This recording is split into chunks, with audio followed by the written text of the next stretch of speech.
한 해를 되돌아보니까 참 감사한 게 너무너무 많은 것 같아요. 감사한 것 중에 하나가 뭐냐면 잘 먹고 잘 자고 잘 싸고 참 단순한 거예요, 그죠? 먹고 자고 싸고 하는 게 굉장히 기본적인 거면서도 이렇게 1년을 또 살아갈 수 있다는 게 얼마나 감사한지 모르겠습니다. 제가 오늘 아침에 일어나가지고 화장실에서 대변을 봤는데 냄새가 너무 진한 거예요. 그래가지고 그때 이제 마침 저희 집사람 이렇게 거기를 지나갔어요. 그래가지고 제가 얘기를 했어요. 미안해, 이렇게 안 좋은 냄새를 풍겨서 미안해, 이렇게 얘기를 했는데 저희 집사람이 뭐라 그러냐면 괜찮아, 뭐 그렇게 누울 수 있는 게 얼마나 감사한 일인데 병원에 가면 그렇게 못하는 사람들이 너무너무 많아, 이렇게 얘기를 하더라고요. 그래서 이렇게 내가 비록 냄새를 풍기지만 할 수 있다라는 게 참 너무너무 감사하다, 그런 생각을 했는데, 제가 기억을 해보니까 미네소타에서 이렇게 목회를 처음 이렇게 시작할 때 제가 이제 풀타임 아니라 팔타임으로 목회를 하면서 통역을 했었어요. 근데 그때 만났던 환자가 생각이 났는데 아직도 이름이 생각나요. 이름이 이 곽수아라고, 수아라는 아이였는데 이 아이는 학문이 없이 태어났어요. 근데 엄마 아빠가 다 서울대학교를 나왔어요. 그래가지고 이제 미국에 이제 이민을 왔는데, 왜 이민을 왔냐면 한국의 엄마 아빠가 서울대면 얼마나 떵떵거리고 잘 살겠어요. 집안에 재산도 많고. 그런데 이 아이 때문에 왔어요. 아이 때문에. 아이가 태어났는데 선천적 기형으로 태어났는데 귀가 안 들려요. 귀가 안 들리니까 말도 못해. 거기다가 학문도 없이 태어났어요. 그래서 이제 학문을 만드는 수술을 해가지고 이게 이제 잠깐만요. 근데 그 아이가 학문이 없이 태어났으니까 이 배변을 할 때 항상 관장을 해가지고, 그러니까 본인 스스로 그게 안 되는 거예요. 그래서 관장을 해서 이렇게 하고 하면서 참 너무너무 안쓰럽고 어렵지 않았을까라는 그런 생각을 하는데, 제가 이제 토론토에 있을 때는 또 어떤 일이 있었냐면, 거기에 있는 우리 성도님 중에 한 분이 이제 간호사를 했는데, 이제 이분은 일하는 게 낙이에요. 일하는 게 낙이어가지고 간호사를 몇 살까지 하셨냐면 82세까지 하셨어요. 근데 이분이 은퇴를 미루다가 하도 옆에서 은퇴하라 그래가지고 은퇴를 했는데, 그러고 나서 6개월 만에 돌아가셨어요. 근데 왜 돌아가셨냐면, 이분이 이제 늘 일상생활을 하다가 일할 때는 몰랐는데 맨날 집에만 있으니까 운동을 안 하고, 그러니까 이제 이 배변이 안 되는 거예요. 배변이 안 되니까 약을 먹었는데 또 약 후유증이 있고 하니까 이 변비가 늘 생겨가지고 화장실 가는 게 너무너무 힘들대요. 그러니까 제가 마지막으로 방문했을 때는 그게 또 너무 힘들어가지고 막 우시더라고요. 근데 그러고 나서 며칠 후에 이분이 자살을 하셨어요. 자기가 이렇게 사는 게 너무 이게 인간이 할 짓이 아니다 그러면서 이제 유언을 남기고 동네 바로 뒷산에서 이렇게 나무에서 이렇게 해가지고 돌아가셨는데, 그런 걸 보니까 우리가 너무 일상적인 거지만 먹고 자고 싸는 것이 정말 감사한 일이다 라고 그렇게 생각이 됩니다. 여러분 참 감사하시죠?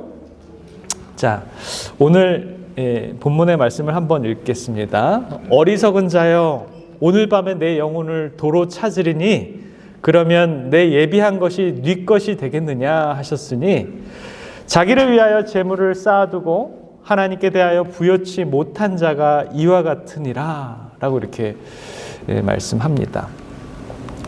자, 누가복음 12장에 있는 말씀을 보면 이 주제가 뭐냐면, 주제가 이거예요. 예루살렘을 향해 가면서 성령이 함께하는 빛의 자녀들의 뭐예요? 생활이에요, 생활. 누가복음 12장은 우리가 어떻게 생활하면 성령 하나님께서 우리와 함께하는 그런 빛의 자녀들의 생활을 할 수 있을까에 대한 얘기를 하고 있는 것입니다. 자, 이 성령 하나님께서 함께하는 빛의 자녀들의 생애는 12장 1절부터 3절까지는 이 바리새인들의 외식을 주의해라 라고 하면서 위선하지 않는 삶이 바로 빛의 자녀의 삶이다.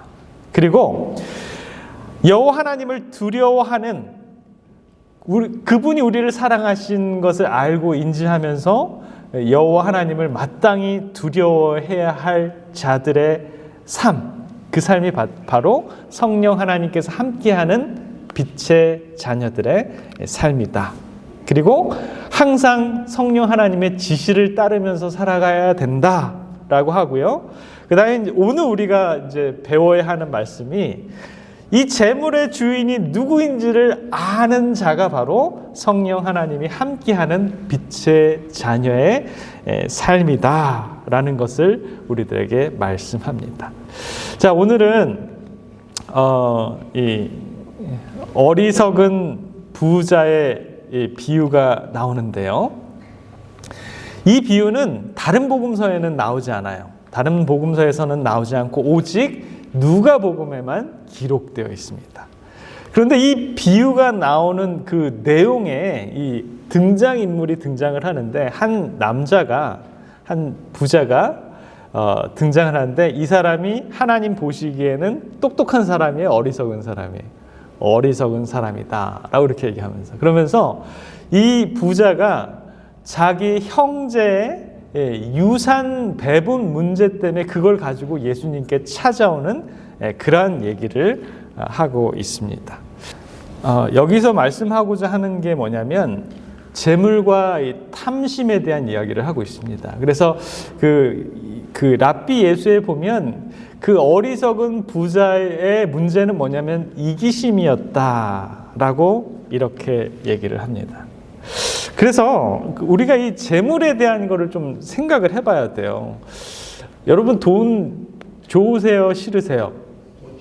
좋으세요? 네, 우리 90을 살아가시는 정원영 장로님께서 돈은 좋다라고 이렇게 딱 얘기를 하셨는데 성경에 보면 꼭 그렇지만은 않은 것 같아요. 왜냐하면 이 재물과 하나님, 재물에 대해서 굉장히 부정적인 표현들이 많이 있습니다.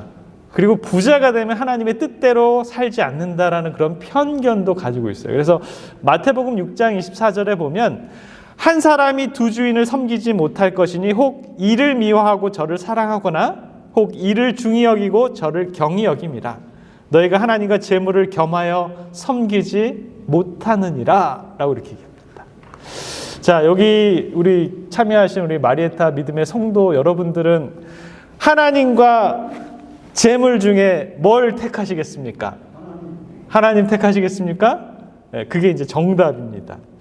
디모데전서 6장 10절에 보면 그런데 이렇게 얘기를 해요. 돈을 사랑함이 일만하게 뿌리가 되나니 이것을 탐내는 자들은 미혹을 받아 믿음에서 떠나 많은 근심으로써 자기를 찔렀도다 라고 이렇게 얘기합니다. 우리가 하나님을 택하고 돈도 있어야 되지만 뭐를 사랑하면 안 돼요? 돈을 사랑하지는 마시기 바랍니다.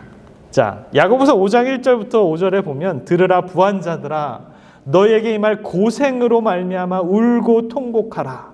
너희 재물은 썩었고 너희 옷은 좀 먹었으며 너희 금과 은은 녹이 쓸었으니 이 녹이 너희에게 증거가 되며 불같이 너희 살을 먹으리라. 너희가 말세에 재물을 쌓았도다.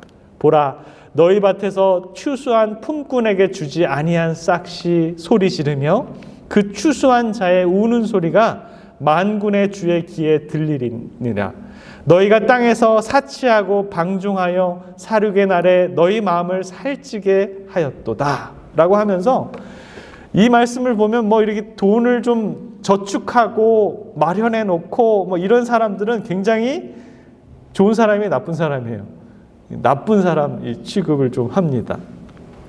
자, 그런데 그럼에도 불구하고 하나님께서는 재물은 하나님의 축복이다라고 이렇게 얘기를 해요. 그래서 잠언 10장 22절에 보면 여호와께서 주시는 복은 사람을 부하게 하고 근심을 겸하여 주지 아니하시느니라 라고 이렇게 얘기합니다. 그래서 성경의 곳곳에 보면 또 하나님께서 주시는 이 축복이 굉장히 많음을 우리는 또 알 수 있다라는 것입니다. 빌립보서 4장 19절에 보면 죄송합니다. 네. 나의 하나님이 그리스도 예수 안에 영광 가운데 그 풍성하신 대로 너희 모든 것을 채우시리라 라고 하는 그러한 말씀도 있습니다. 자, 그러면 하나님께서 주시는 그 부를 받아 누리는 거는 좋은 거예요? 나쁜 거예요? 좋은 겁니다. 그러나 돈을 사랑하지는 마십시오. 그리고 재물과 하나님 사이에서 우리가 선택을 해야 된다 그러면 뭘 선택을 해야 돼요? 하나님을 선택하시면 됩니다. 그래서 이 믿음의 이 부조들의 삶을 보면 아브라함, 이삭, 야곱은 그냥 평범한 이 평민이었습니까? 아니면 거부였습니까? 아주 잘 사는 그러한 사람들이었어요. 창세기 13장에 보면 아브라함에게 가축과 은과 금이 풍부하였더라 라고 이렇게 얘기하면서 그 동네에서 아브라함 하면 누구예요? 부자, 거부 이렇게 통했습니다. 그 아브라함의 아들 이삭도 창세기 26장에 보면 이삭이 그 땅에서 농사하여 그 해에 100배나 얻었고 여호와께서 복을 주심으로 그 사람이 창대하고 왕성하여 마침내 거부가 되었다라고 이렇게 얘기를 합니다. 자, 그런가 하면요, 야곱에 대해서는 이렇게 얘기합니다. 이에 그 사람이 매우 번창하여 양떼와 노비와 낙타와 나귀가 많았더라 라고 이렇게 얘기를 하는데, 자, 하나님의 백성들은 축복을 받습니다. 왜 축복을 받습니까? 하나님께서 그 하나님의 백성들을 가만히 나누지 않고 그냥 하나님의 복을 주십니다. 그런데 그 이유가 있다라는 것입니다. 그 이유가 뭐냐면, 자, 부자가 되는 비결이 있는데요. 이게 바로 이 하나님의 열의 하나가 아닌가라는 그런 생각을 하게 됩니다. 창세기 14장 19절로 20절에 보면 그 멜기세덱이 아브라함을 축복하는 얘기가 나와요. 그가 아브라함에게 축복하여 이르되 천지의 주제이시오 지극히 높으신 하나님이여 아브라함에게 복을 주옵소서. 너희 대적을 내 손에 붙이신 지극히 높으신 하나님을 찬송할지라 하며 아브라함이 그 얻은 것의 10분의 1을 멜기세덱에게 주었더라 라고 이렇게 얘기를 합니다. 자, 그런가 하면 야곱이 그 형을 속였어요. 그리고 어떻게 해요? 그 형을 속이고 라반의 집으로 도망을 갑니다. 이 도망을 갈 때 마음이 굉장히 심란했어요. 그래서 돌베개를 베고 잤는데 꿈에 하늘에서 이 사닥다리가 나옵니다. 그 유명한 야곱의 사닥다리죠. 그것을 보고 거기에서 이제 야곱이 일어나서 하나님께 서원하여 이르되 하나님이 나와 함께 계셔서 내가 가는 이 길에 나를 지키시고 먹을 떡과 입을 옷을 주시어 내가 평안히 아버지 집으로 돌아가게 하시오면 여호와께서 나의 하나님이 되실 것이요 내가 기둥으로 세운 이 돌이 하나님의 집이 될 것이요 하나님께서 내게 주신 모든 것에서 10분의 1을 내가 반드시 하나님께 드리겠나이다 하였더라 라고 이렇게 얘기해요.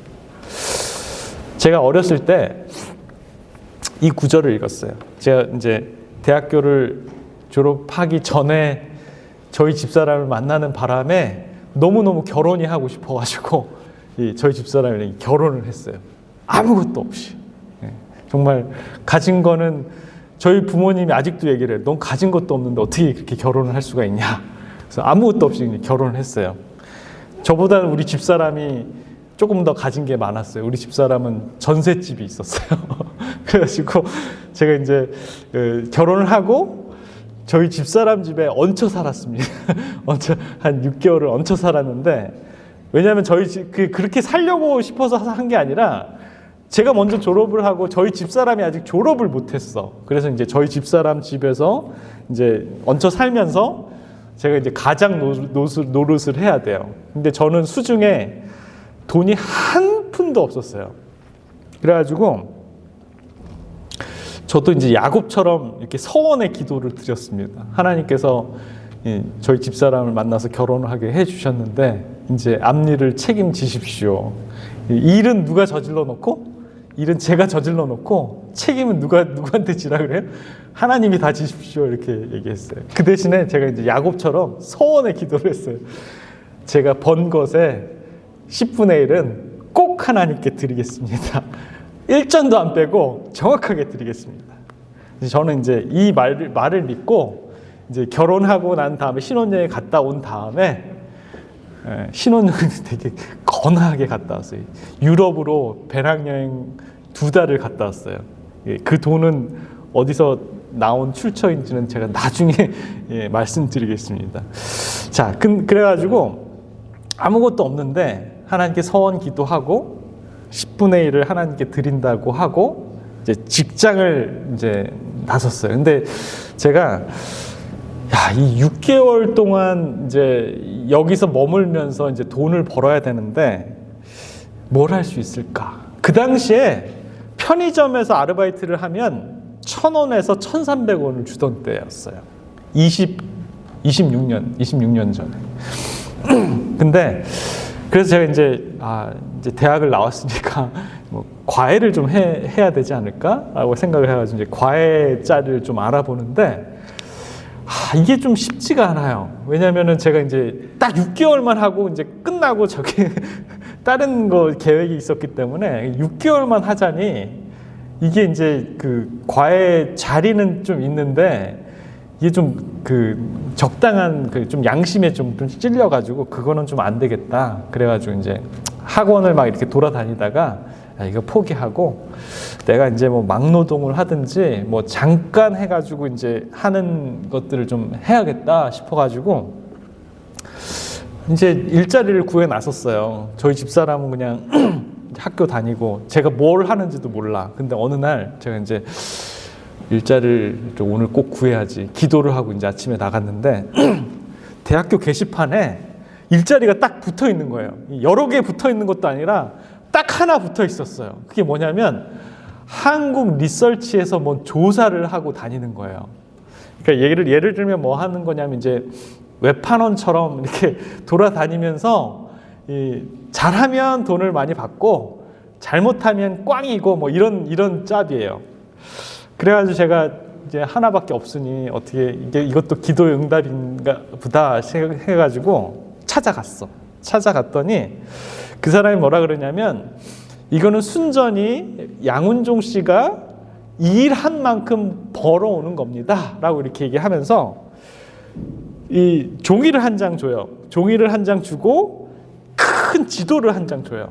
그러면서 뭐라 그러냐면 이 동네를 돌아다니면서 만약에 마리에타라면 마리에타 지도를 주고 마리에타를 돌아다니면서 여기서 이제 조사를 해가지고 한 장 조사를 해오면 1,000원을 주겠다는 거예요. 그래가지고 제가 생각을 해봤어요. 야, 내가 요거를 하루 종일 걸어다녀가지고 한 30개를 해오면 3만 원을 버는 거네.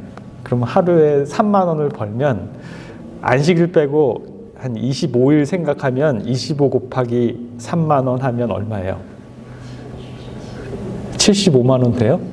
네, 그 정도 벌 수 있겠다. 그러면 이제 집에서 얹혀 사는 사람의 밥값은 할 수 있겠다 생각을 했어요. 그래서 제가 이 설문조사 하는 건데 그게 뭐 하는 거냐면 이렇게 가게, 슈퍼에 들어가서 뭐뭐 있는 건지를 이렇게 조사를 해오는 거예요. 그래서 제가 1시간을 다 명상을 하면서 기도를 하면서 하나님 요거를 다 외울 수 있게 지혜를 허락해 주세요. 그래가지고 다 외웠어요. 한 장에 있는 거를 다 외웠어.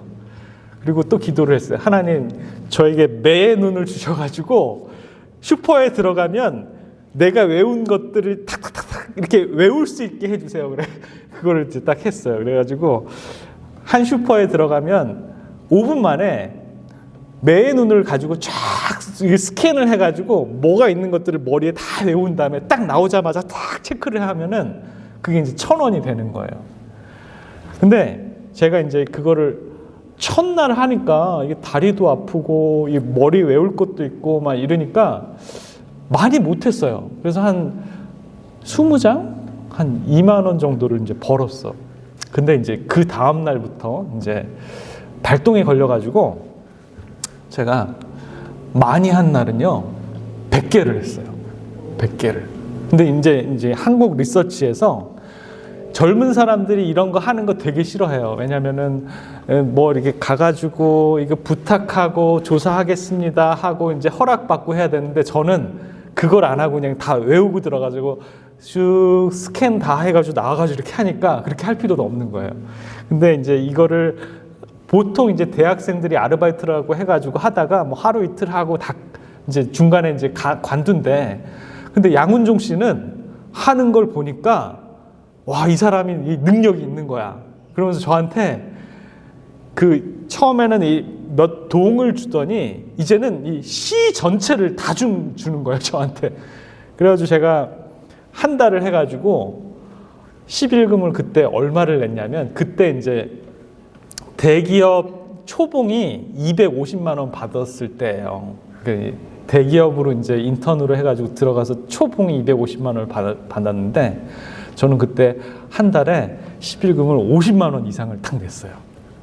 그러니까 이제 하나님께서 축복을 해주셔가지고 이 한국 리서치에서 그 저한테 상을 줬어요. 상을 주고 이 전국 1등 그 달에 전국 1등을 했대요, 저한테. 그래가지고 야, 하나님께서 서원해가지고 이렇게 하니까 이 아르바이트 짜리로 해가지고 500만 원 이상을 벌게 해주는구나라는 그런 확신을 이렇게 들었습니다. 자, 부자가 되는 첫 번째 단계는 뭐냐면요. 하나님께 서원하고 하나님께서 축복해 주시면 제가 하나님께 받은 열애 하나를 드리면 하나님께서 그 받은 사람을 복을 주시나 안 주시나 너가 시험해 보라 라고 한 것처럼 하나님께서 복을 주십니다. 자, 그리고 두 번째 비결은 뭐냐면 부자가 된 이 두 번째 비결은요. 구제에 있습니다. 요한일서 3장 17절에 보면 누가 이 세상의 재물을 가지고 형제의 궁핍함을 보고도 도와줄 마음을 다하면 하나님의 사랑이 어찌 그 속에 거하겠느냐 라고 이렇게 얘기합니다. 형제의 궁핍을 보고도 도와줄 마음이 없으면 하나님의 사랑이 그 마음 속에 없다라는 것이죠. 야고보서 2장 15절 16절에 봐도 만일 형제나 자매가 헐벗고 일용할 양식이 없는데 너희 중에 누구든지 그에게 이르되 평안히 가라, 덥게 하라, 배부르게 하라 하며 그 몸에 쓸 것을 주지 하면 무슨 유익이 있을까? 형제가 힘들고 어려울 때 뭐 하라는 거예요? 도와주면 하나님께서 내가 도와주는 것만큼 더 축복을 해준다라는 것입니다. 그러나 여기에 등장하는 이 부자, 누가복음 12장 17절부터 보면 심중에 생각하여 가로되 내가 곡식 쌓아둘 곳이 없으니 어찌할꼬. 자, 이 사람의 고민은 뭐냐면 이렇게 받긴 많이 받았는데 이거를 쌓아둘 데가 없는 게 걱정이었다라는 것입니다. 또 가로되 내가 이렇게 하리라 하며 내 곡간을 헐고 더 크게 짓고 내 모든 곡식과 물건을 거기 쌓아두리라. 또 내가 내 영혼에게 이르되 영혼아 여호와의 쓸 물건을 많이 쌓아두었으니 평안히 쉬고 먹고 마시고 즐거워하자 하리라 하되 라고 이렇게 얘기합니다. 진짜 문제는 뭐냐면 내가 곡식을 쌓아둘 곳이 없다라고 하면서 내가 이렇게 하리라 내 곡간을 헐고 내 모든 곡식과 물건을 여기에 쌓아두리라. 내가 내 영혼에게 이르기를 라고 얘기하면서 다 누구에 대한 얘기를 하고 있는 거예요? 나에 대한 얘기를 헬라 성경에 보면 11번 등장을 하는 것입니다. 모든 것이 나에게 초점이 가 있는 것이 바로 이 사람의 죄다라는 것이죠.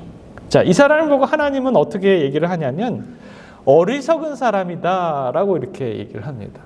헬라의 어리석다라는 것이 이제 아프렌이라고 하는데, 이 헬라에서 A는 그 접두어인데요, 부정 접두어입니다. 그래서 없는, 그리고 프렌은 뭐냐면 이 의식, 정신, 그런 걸 얘기합니다. 그래서 이 사람의 의미는 어리석은 사람은 정신이 나간 사람이다. 하나님 보기에 정신이 나가고 지각이 없는 사람임을 우리들에게 확인시켜 줍니다.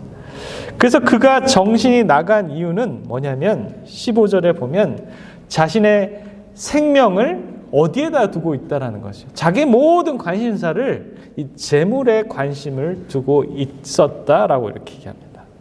그리고 21절에 보면 하나님에게는 인색했다라고 이렇게 얘기합니다. 하나님께서 이 재물을 허락하신 이유가 나만을 위해서 쓰는 것이 아니라 남들에게 도와주고 구제하는 데 쓰는데 하나님에게 인색했다라고 이렇게 얘기합니다. 그래서 자신의 생명을 재물에게만 두는 자는 하나님께 인색할 수밖에 없다라는 것이죠.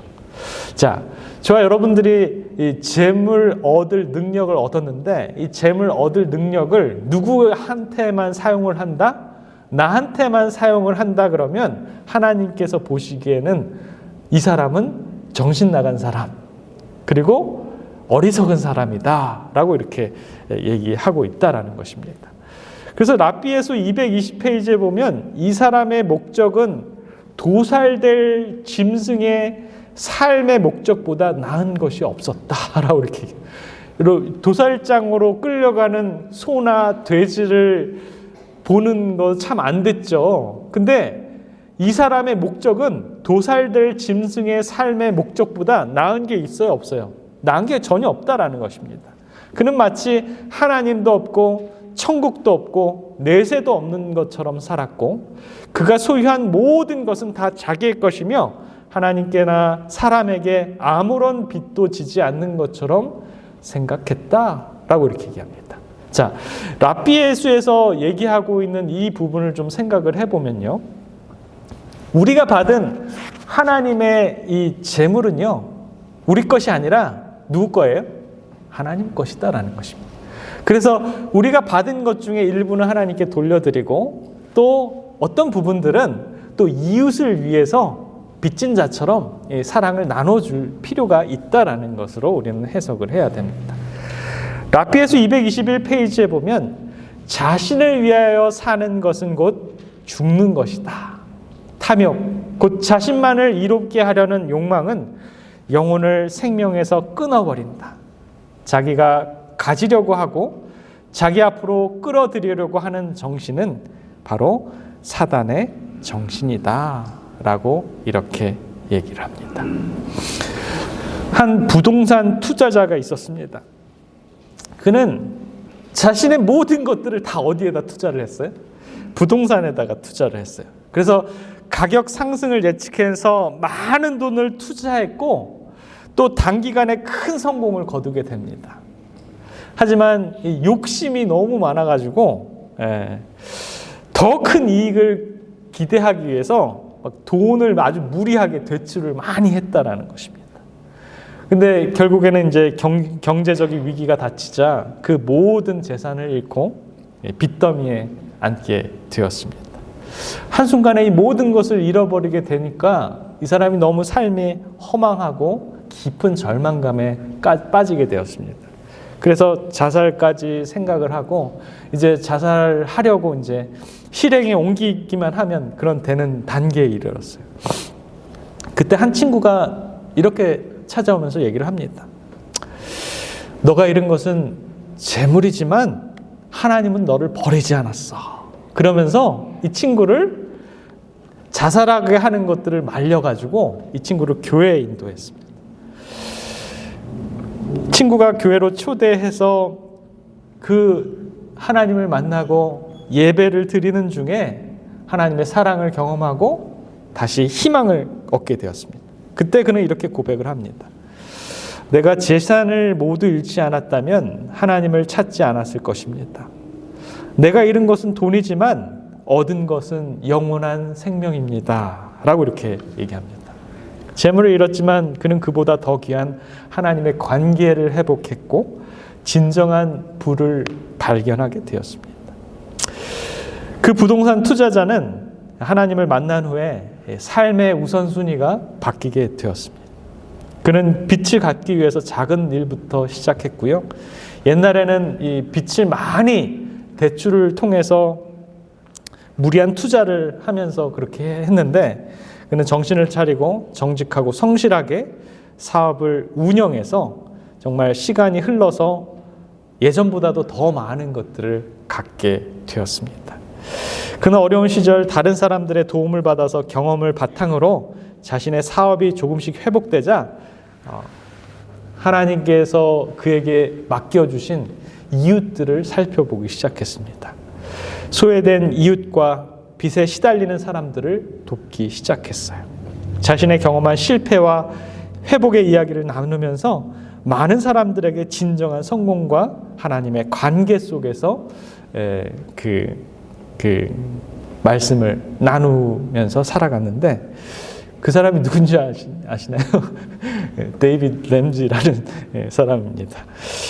몇 년 후에 그는 재정적으로도 안정되었지만 더 이상 재물을 쌓는 것이 그의 목표가 아니었습니다. 그는 이런 얘기를 합니다. 나는 이제 하나님께 받은 은혜를 나누면서 살아갑니다. 이전에는 재물을 잃을까 두려워했지만 이제는 나누지 못할까 두려워합니다. 라고 이렇게 얘기를 합니다. 자, 성령님이 함께 하시는 빛의 자녀만이 천국의 시민이 될 수 있다라는 것 여러분 기억하시기 바랍니다. 이 누가복음 12장에 등장하는 이 어리석은 부자는 자기 자신만을 위해서 살아갑니다. 그러나 하나님께서는 천국 시민이 될 수 있는 이 빛의 자녀들에게는 두 가지 것들을 다 하라고 합니다. 하나님께 받은 것의 일부를 돌려드리고 또 하나님께서 우리들에게 맡겨준 헐벗은 사람, 불쌍한 사람, 우리가 도와주어야 할 사람들을 우리가 기억하고 도와주는 일에 우리가 게으르지 않게 하시는 것이 바로 우리 하나님의 뜻이었음을 기억하시는 저와 여러분들이 되시길 바라면서 말씀을 마치겠습니다.